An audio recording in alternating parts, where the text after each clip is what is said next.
On espère toujours, lorsqu'on est au bingo dans une salle de jeu, récupérer énormément d'argent. Or, c'est un rêve. Mais qui n'a pas rêvé de gagner énormément d'argent au jeu? Et quel que soit le jeu.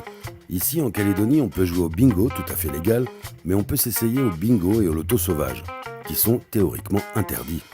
Mais de la théorie à la pratique, il y a un pas que nous avons franchi en allant interroger nos élus sur les jeux d'argent. Qui jouent et pourquoi? Et pour commencer, à qui profitent vraiment les jeux d'argent?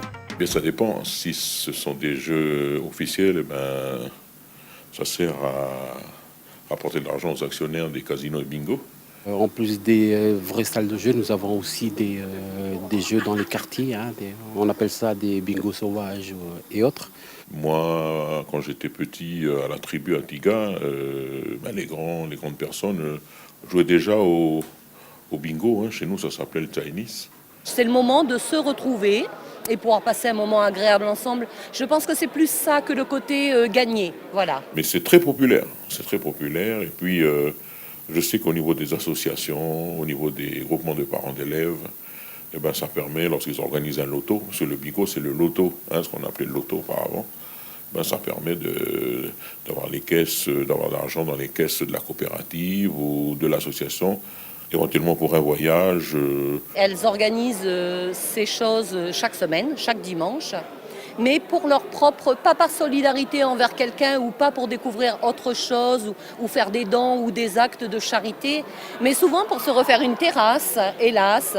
Et puis, c'est aussi un moyen d'avoir un petit peu d'argent pour ceux qui viennent à gagner, mais les sommes ne sont pas très importantes, donc ça ne règle pas trop le budget de la famille.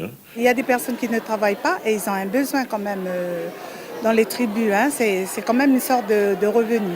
Voilà. C'est bien d'en faire parce qu'on a envie de s'amuser, mais pas en dépenser des sommes d'argent. Voilà.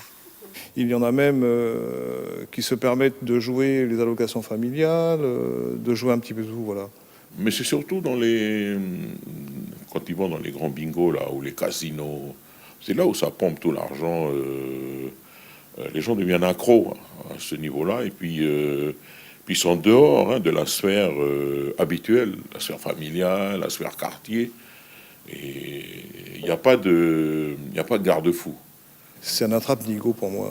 Tant mieux pour ceux qui gagnent, mais il y en a qui en profitent plus que ceux qui doivent gagner.